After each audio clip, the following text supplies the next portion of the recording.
Você já ficou constrangido ao ver um pastor defendendo uma coisa que a Bíblia claramente condena? Você já viu um pastor apoiando ideologias que vão contra a palavra de Deus?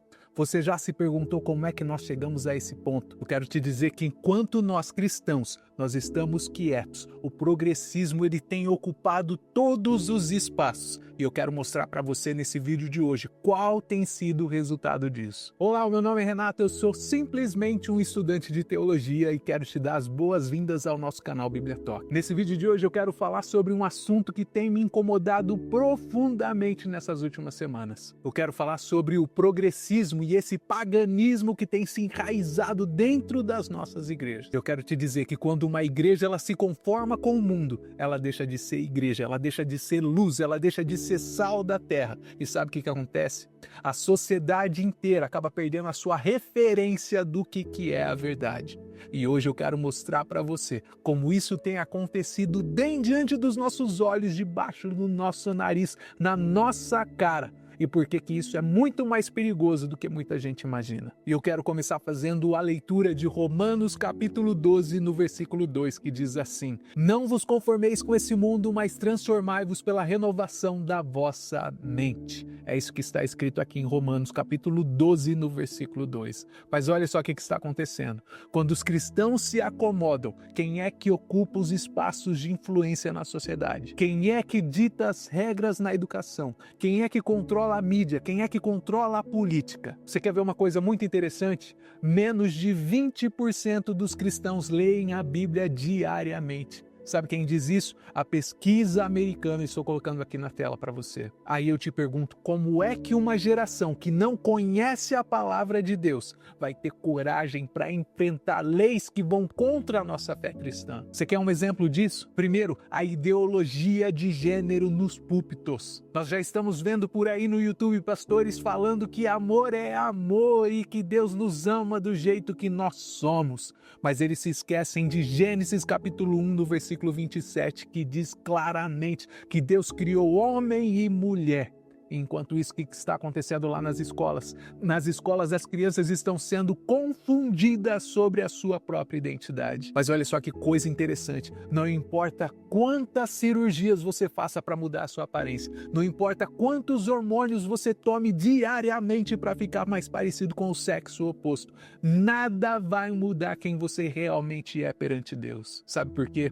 Porque Deus ele não errou quando ele te criou. Os seus ossos, o seu DNA, cada célula no seu corpo carrega a marca da criação divina. Quer saber de uma coisa? Daqui 500 anos, quando um arqueólogo ele encontrar os seus restos mortais, eles vão pesquisar e eles vão saber exatamente se você era um homem ou se você era uma mulher. Então nós podemos dizer que a ciência ela confirma exatamente o que Deus determinou. Então você pode se fantasiar do que você quiser, você pode se sentir outra coisa, mas uma coisa é certa, isso não muda a realidade. A verdade é que nós não definimos a nossa identidade. Quem define a nossa identidade é Deus e Ele não se enganou quando Ele fez você. Em segundo lugar, eu quero falar sobre o aborto que em muitas igrejas já está sendo chamado de justiça social. E sabe o que é mais assustador nisso tudo? É que quase a metade das pessoas que se consideram, que se dizem cristãs nos Estados Unidos, elas já defendem o aborto em alguma situação. Mas é aí que eu te pergunto, aonde é que está o Salmo 139, verso 13, que diz: Tu formastes o meu interior, tu me tecestes no ventre da minha mãe. Mas aí essas pessoas vão argumentar contra você. Elas vão dizer, esse bebê ainda não é uma pessoa.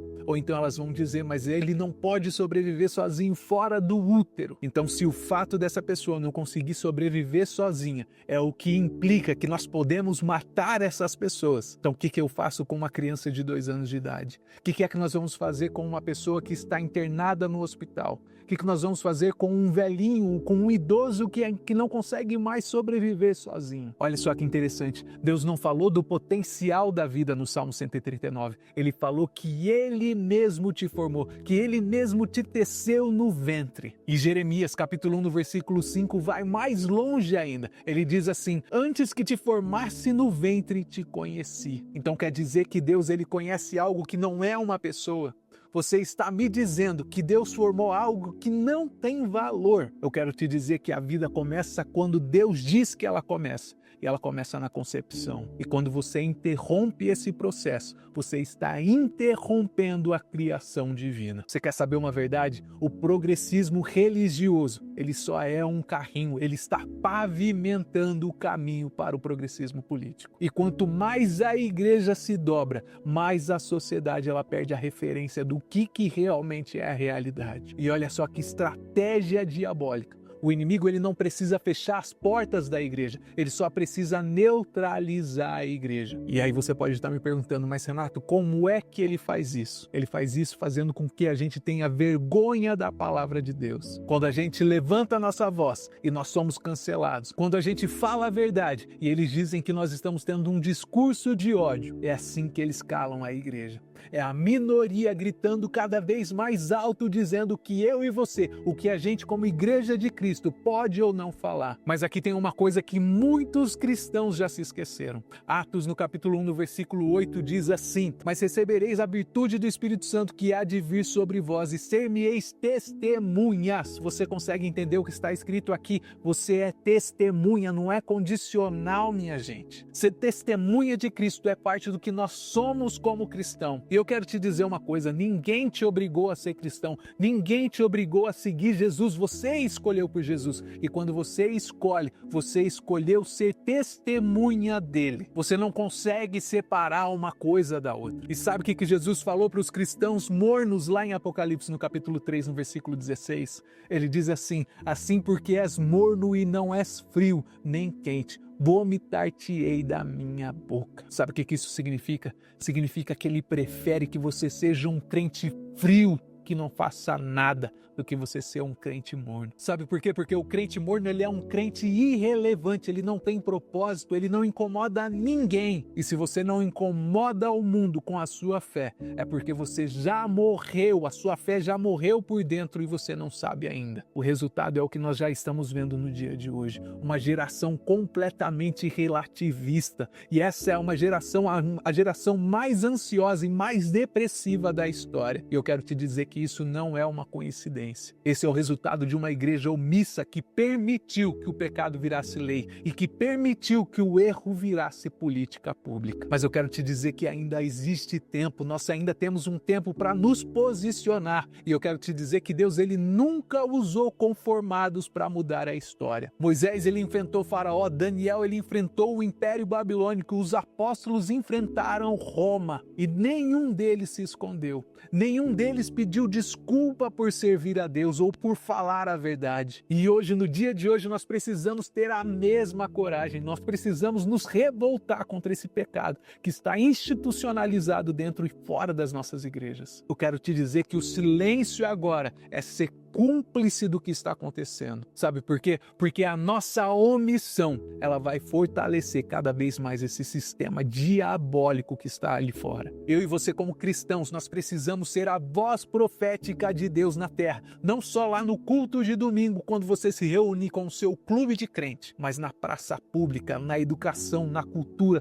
em todos os lugares que nós pudermos entrar. Porque eu quero te dizer uma coisa certa. Se os verdadeiros cristãos não se levantarem agora, nós vamos fazer parte de uma geração inteira de pessoas silenciadas. Nós vamos ser pessoas censuradas nos nossos próprios púlpitos. Nós vamos ser presos pela nossa fé, cancelados por uma sociedade. E no final de tudo, ainda vamos ser julgados por Deus, porque nós enterramos a verdade. Porque nós estamos vendo Isaías capítulo 5 no verso 20 se cumprindo bem diante dos nossos olhos. A Bíblia diz assim: ai dos que ao mal chamam bem e ao bem mal, que fazem da escuridão luz e da luz escuridão. Nós precisamos entender isso. O que antes era errado, agora é progressismo. O que antes era pecado, agora é um direito. E quem são as pessoas que defendem a verdade bíblica? Essas pessoas são chamadas de intolerantes. E se você acha que eu estou exagerando nesse vídeo, eu gostaria que você olhasse para a história recente. Olha para as notícias, olha tudo que tem acontecido. E enquanto isso, enquanto você vive no seu mundinho de Nárnia, o governo está aprovando leis que contradizem frontalmente a palavra de Deus. E isso não é coincidência, isso é consequência da nossa covardia. E se essa palavra mexeu com você no dia de hoje, eu gostaria de pedir para que você não guardasse ela para você, que você compartilhasse ela com outros irmãos que precisam acordar para essa realidade urgentemente. E eu quero te pedir encarecidamente que você se inscreva no nosso canal, ativa o sininho das notificações, porque aqui no nosso canal Bíblia Talk a gente não vai adoçar a verdade para agradar ninguém. A gente vai pregar a palavra de Deus com integridade. E nós nos vemos no próximo vídeo, se assim Deus nos permitir.